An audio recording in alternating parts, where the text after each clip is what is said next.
안녕하세요. 교육정보TV 드림맘입니다. 오늘은 SAT, 토플 고득점 받는 비법, 그리고 교재 시험 꿀팁에 대해서 말씀드리면서 이 시험을 준비하는 친구들에게 꼭 필요하고 도움이 되는 그런 영상이 되고자 만들었어요.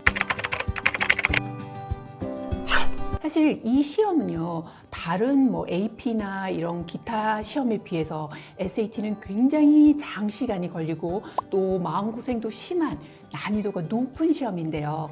그래서 SAT 먼저 해야 될까, 토플 먼저 해야 될까, 시험 준비는 어떻게 하고 준비 기간은 어느 정도 될까, 그리고 어떤 교재가 좋고 기타 등등이 굉장히 중요한 그런 여러분이 고민하고 있는 그런 부분에 대해서 디테일하게 알려드리려고 이렇게 준비하게 되었어요. SAT가 결코 쉽지 않고 또 토플 또한 준비하는 데 있어서 전략이 필요하더라고요. 이거는 정말 심혈을 기울여서 잘 플랜을 짜서 장기간을 두고 이렇게 고등학교 때 준비해야 되는 과목이니 어떻게 하면 시험을 잘 볼 수 있을지, 고득점이 되는지 끝까지 이 영상을 보시고서 좋은 점수 확보하시기를 바라요.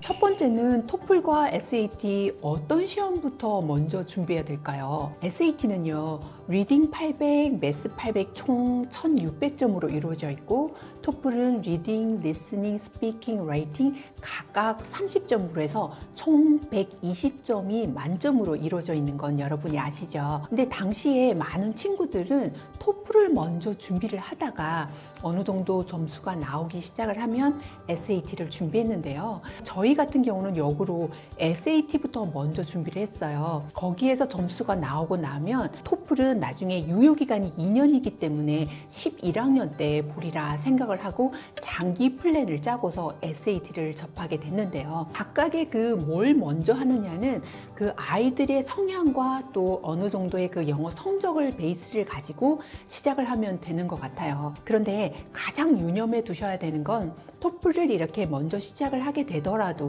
11학년 때부터 해서 시험을 진짜 본격적으로 본다 생각을 하시고 준비를 하시는 게 좋은 게 유효기간이 2년이기 때문에 대입 때 이제 12학년 이제 초에 올라가면 어울리와 레귤러를 해서 12월 초에는 이렇게 지원을 하게 되기 때문에 그때부터 시작을 해서 또 이제 졸업을 하고 한국에는 특례를 지원을 하거나 수시를 지원할 때 그 기간을 잡아두고 토플에 전념을 해야 된다라는 부분, 그 부분을 생각해 두셨으면 좋겠고요. 그리고 SAT라는 부분은 쉽게 생각했는데 이게 만만치가 않은 거더라고요. 그래서 저희 같은 경우에도 2, 3년이나 걸렸는데요. 그래서 장기 플랜을 가지고 가면서 그 사이사이에 SAT2 지금은 보지 않지만 또 AP 같은 경우 이런 것들을 매해마다 3, 4과목씩을 보다 보니 이런 것들을 모두를 다 해내기가 결코 쉽지 않겠다는 생각에서 SAT를 이제 하고 뒤늦게 이제 토플을 11학년 때 보겠다라고 생각을 하고 이제 시작을 하게 되었어요. 근데 여기에는 각각의 그런 장단점이 있으니 여러분이 아이가 한번 시작을 해보고 모의 테스트를 보고서 결정하는 게 가장 좋은 것 같더라고요. 두 번째로는 SAT 공부법 그리고 교재에 대해서 말씀을 드릴 텐데요. SAT라는 것에 특히 리딩 부분은 굉장히 어렵기 때문에 영미권에 있는 아이들이 아니라면 누구나 어렵고 힘들어한다는 거, 물론 영미권에 있는 아이들도 꾸준히 공부를 해온 부분이 아니라면 이 과목이 굉장히 어려울 수 있거든요. 그러니까 우리가 힘들어하는 건 당연하다. 그런데 전략이 필요하다는 걸 기억해 두시면 훨씬 마음이 좀 부담이 덜 하실 거라고 생각을 해요. 여기에서 이제 뭐니 해도 단어를 확실히 외워두면 아무래도 리딩을 점수를 받는데 좀 도움이 많이 되겠죠. 전에도 한번 언급해 드린 적이 있는데 프린스턴 리뷰에서 나온 워드 스마트를 가장 많이 보고요. 여기 있는 단어만 알고 있어도 SAT의 리딩에 단어가 크게 막히는 부분이 없어요. 그래서 단어만 잘 하고 가도 성적이 오르는 걸 볼 수가 있는데 단어 자체가 안 되고 있어서 이렇게 독해를 하는데 어려움을 갖는다거나 그냥 문장 자체가 좀 어렵기 때문에 점수를 일정 부분까지는 나오지만 고득점을 받는 데는 정말 이런 단어들이 필요하더라고요. 이런 부분에 있어서 신경을 쓰면 좋을 것 같고요. 매스는 한국 아이들이 강하고 이걸로 어려워하는 경우는 없거든요. 근데 매스를 또 만만하게 보면 안 되는 게 정말 헷갈리게 되어서 꼬여서 꼭 이걸로 함정이 들어가서 틀리는 부분이 있는 거예요. 그러면은 정말 아깝게도 안타깝게도 점수가 훅 깎이는 부분이 있기 때문에 이렇게 문제를 풀어보시고 함정 부분만 오답 노트로 정리를 해서 그것만 이렇게 집중적으로 보면 SAT의 매스는 크게 만점 받는데 문제가 되질 않아요. 그런데 간과는 하지 말라는 거. 근데 리딩은요, 이제 단어를 어느 정도 했다 해도 우리가 정말 고득점을 받는데 또 다른 전략이 필요한데요.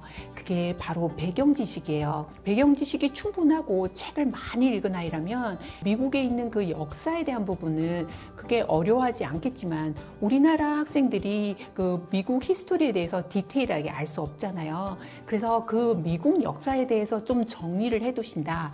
이런 게 뭐 한국에서 그냥 한글로 된 미국 역사책이든 아니면 뭐 AP를 뭐 US 히스토리를 한다면 이런 부분에 더 도움이 되겠죠. 그러면 이제 내 실력이 어느 정도 되는지를 이제 알아보기 위해서 테스트를 봐야 한다면 여기서는 칼리지 보드에서 나오는 오피셜 SAT나 칸 아카데미의 그 사이트에 들어가서 여기에서 온라인으로 체크를 해서 SAT 테스트 프랩을 보시면 아이가 어느 정도 점수가 나온다는 걸 예측을 할 수가 있어요.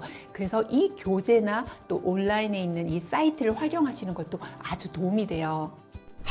SAT에서 준비를 할 때요, 주의해야 되는 3가지가 있어요. 이 부분은 간과하시면 안 되는데요. SAT 테스트를 토플처럼 많이 보시면 안 돼요. 이게 기록에 남거든요. 그래서 보통 12학년 때까지 총 2회에서 3회까지가 적절한데요. 시험을 너무 많이 봤다면 이게 기록에 대학 측에서 보여지기 때문에 이 아이는 너무 이쪽으로 쏠림 현상이다, 이렇게 해서 안 좋게 보는 경향이 있어요. 그래서 꼭 기억하시고 진짜 리얼 테스트는 2회에서 3회를 본다라고 생각을 하고요. 연습을 하시는 게 바람직하다고 봐요. 다음은 기출문제에 대한 부분인데요. 기출문제가 사실 이렇게 오피셜하게 나온 게 그렇게 많지가 않은 거예요.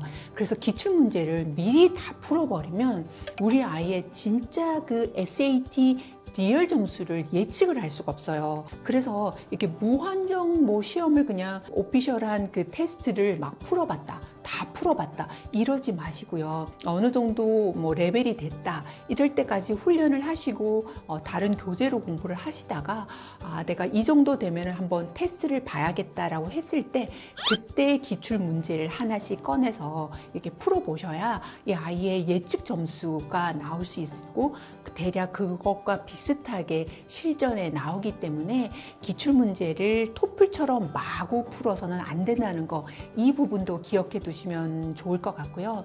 그리고 전에도 2400에서 1600점으로 한번 바뀐 적이 있었는데 이제는 2023년에는 또 디지털로 해서 테스트를 보게 되기 때문에 이때는 아무래도 첫 해가 굉장히 불리해요. 그래서 그때는 어떻게 하면 좋은지 이렇게 약간 훈련을 하고 또 시험을 직접 보는 학생들의 점수도 보면서 그때가 꼭 급해서 봐야 하는 학생이 아니라면 그때는 좀 보면서 충분히 연습이 되었을 때 테스트를 보시는 게 좋다는 거, 이 3가지를 기억해 두셨으면 좋겠어요.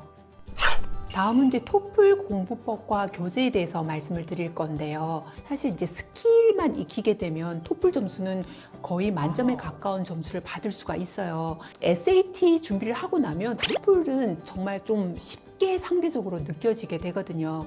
그래서 토플을 먼저 하고 SAT를 하는 것도 괜찮은 방법인 것 같고, 또 역으로 SAT로 고생을 했지만 토플이 짧게 끝났기 때문에 이것도 괜찮은 방법인 것 같더라고요. 그래서 토플을 준비를 할 때는 그래도 그 시험 유형이 다르기 때문에 꼭 그 스킬을 약간 배우시는 게 좋고요. 저희도 한 달가량 배우고 나서 학원에 가서 막 테스트를 비용을 3, 4만 원을 주고 이제 테스트를 봤는데, 그러고 보면 그 예측한 점수가 거의 비슷하게 현장에서도 나오더라고요. 그래서 한 달 동안 그 2번의 막 테스트를 보고 리얼 테스트를 2번을 보고서 이제 끝내게 되었는데요. 여기에서 토플은 전에도 말씀을 드린 것처럼 2년의 유효 기간이 있기 때문에 11학년 때 정말 좋은 점수를 받겠다, 그 이후에 받겠다고 생각을 하셔야, 이제 10학년 때 굉장히 좋은 점수가 나왔다고 하더라도 그게 딱 2년이 잘 활용될 수 있는지 그거를 좀 보시고, 그렇지 않다면 11학년 때를 좀 맞춰서 시험을 보시면 훨씬 아이가 고생도 덜 하고 한 번에 이렇게 끝낼 수 있는 그런 게 좋더라고요. 스피킹의 경우에는요, 노테이킹이 굉장히 중요한 것 같아요. 그래서 그거를 잘 정리를 하게 되면 대부분 그 지문 안에서 답을 할 수 있는 이런 부분이 있기 때문에, 항상 이렇게 그 시험장에 가서 노테이킹 할 수 있는 그 페이퍼를 주기 때문에 그걸 가지고 이렇게 말하는 훈련을 하는 게 좋고요.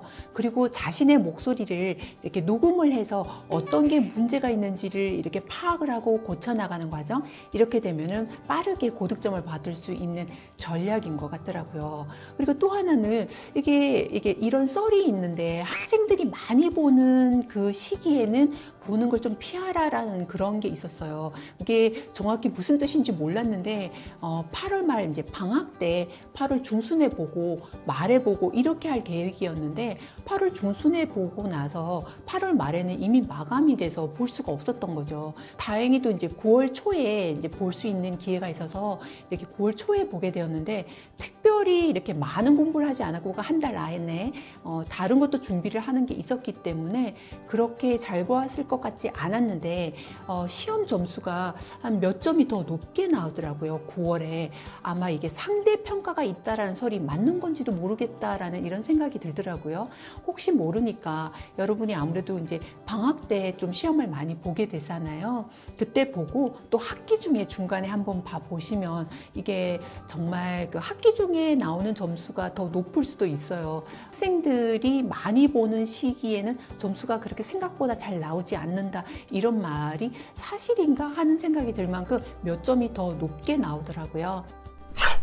이렇게 SAT와 토플에 대해서 시험을 잘 보는 방법, 교재, 꿀팁에 대해서 말씀을 드렸는데요.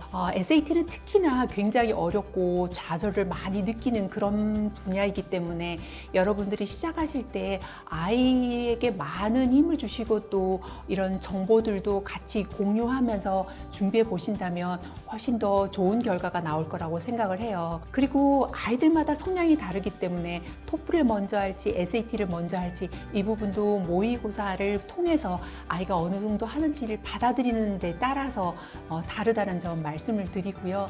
이 영상이 정말 여러분에게 도움이 되셨으면 좋겠네요. 다음 시간에도 여러분께 꼭 필요한 자료로 찾아올게요. 감사합니다.